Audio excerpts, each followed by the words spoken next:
বন্ধুরা, ষষ্ঠ গণবিজ্ঞপ্তিতে নারী কোটা নিয়ে শুরু হয়েছে এক চরম বিভ্রান্তি। অর্থাৎ আজকের ভিডিওর শিরোনাম যে ষষ্ঠ গণবিজ্ঞপ্তিতে নারী কোটা নিয়ে শুরু হয়েছে এক চরম বিভ্রান্তি। আসলে কিন্তু কথাটা সত্যই। যদি আমরা একটু দেখি তাহলে বলা যায় যে প্রথমে বলা হলো আমাদের কিন্তু যখন যে ষষ্ঠ গণবিজ্ঞপ্তি প্রকাশ করা হয়েছিল, এখানে কিন্তু আমাদের বলা হয়েছিল এবার কোনো নারী কোটা থাকবে না।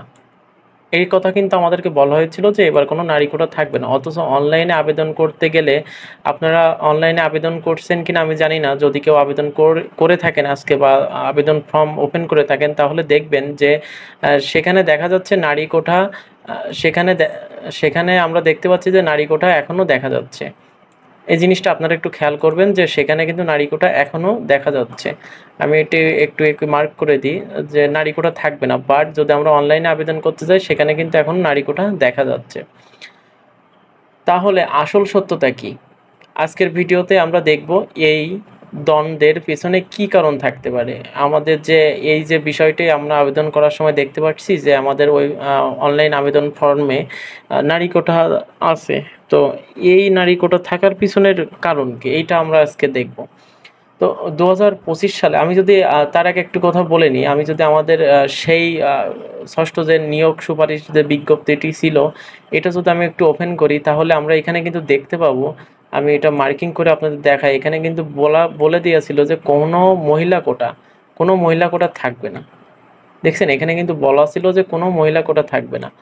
তারপরেও কিন্তু আমরা যখন ষষ্ঠ গণবিজ্ঞপ্তিতে আবেদন করতে যাচ্ছি তখন কিন্তু এই সমস্যাটা আমাদের ফেস করতে হচ্ছে যে সেখানে নারী কোটা এখনো আছে। তো ২০২৫ সালে ষষ্ঠ গণবিজ্ঞপ্তি এনটিআরসি এর নিজেই বিজ্ঞপ্তির শেষে উল্লেখ করেছিলেন এই নিয়োগ বিজ্ঞপ্তিতে কোনো নারী কোটার প্রযোজ্য হবে না।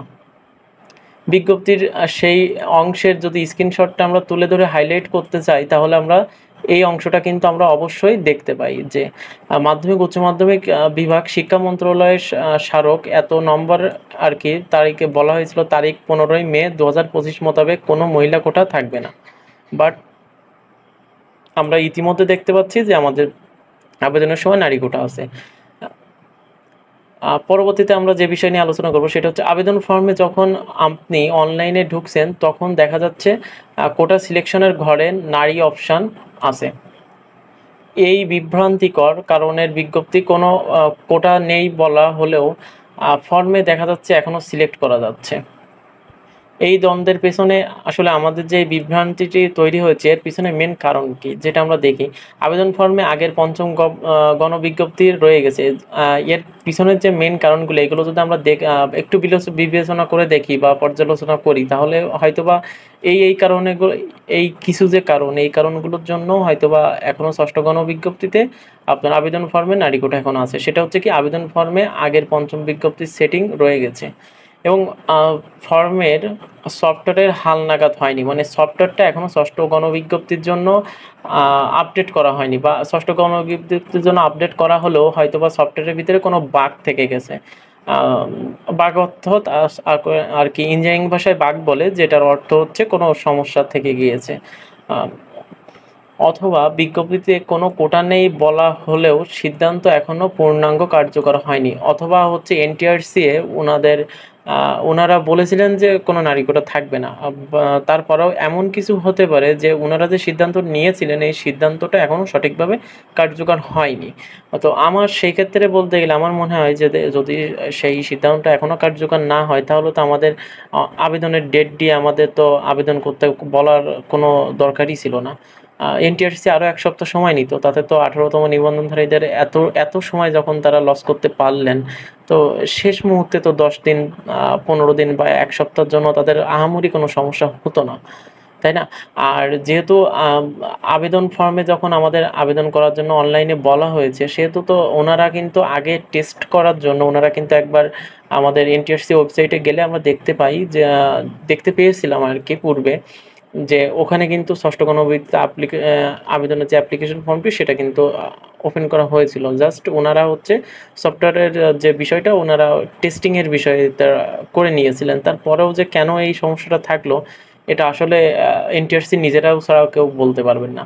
তো এই বিষয়ে যদি কোনো পরামর্শ আমার পরামর্শ করণীয় আমি যেটা নিজে বলব সেটা হচ্ছে আপনি যদি নারী প্রার্থী হন তাহলে আগে বিজ্ঞপ্তিটির নির্ধারিত অংশ ভালোভাবে পড়ে নিন। দেখেন এইখানে নারী প্রার্থীদের জন্য আমি আবারও বলছি, আপনারা নারী কোটা আছে বলে আপনারা এ করবেন, এই ধারণাটা বাদ দিয়ে আপনি যদি নারী প্রার্থী হয়ে থাকেন, আমি আবারও বলছি আপনি যদি নারী প্রার্থী হন তাহলে আগে বিজ্ঞপ্তিটি নির্ধারিত অংশ ভালোভাবে পড়ে নিন।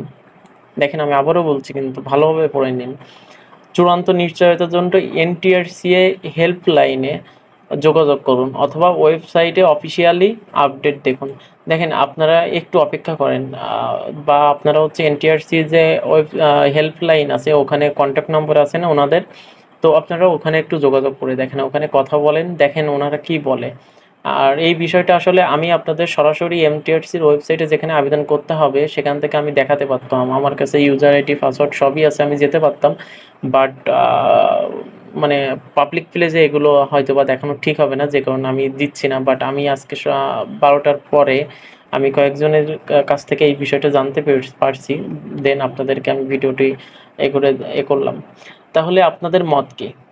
এখন যদি আমি একটা কথা আপনাদের কাছে জানতে চাইবো, দেখেন আমারও তো অনেক ধারণা আছে, আপনাদেরও তো অনেক ধারণা থাকতে পারে। তাহলে আপনাদের মত কি? এটা কি শুধুই সফটওয়্যার জনিত ত্রুটি নাকি এর পিছনে রয়েছে অন্য কোনো কিছু? এটা একটু ভাবনা চিন্তা করে দেখবেন। আর এই বিষয়টি কি সমস্যার কারণে এমনটা হতে পারে অবশ্যই কমেন্টে জানাবেন। আমিও আপনাদের কাছ থেকে জানতে চাই আপনাদের পরামর্শ, বা আমার ব্যক্তিগত যে পরামর্শ আছে সেগুলো আমি আপনাদেরকে বললাম।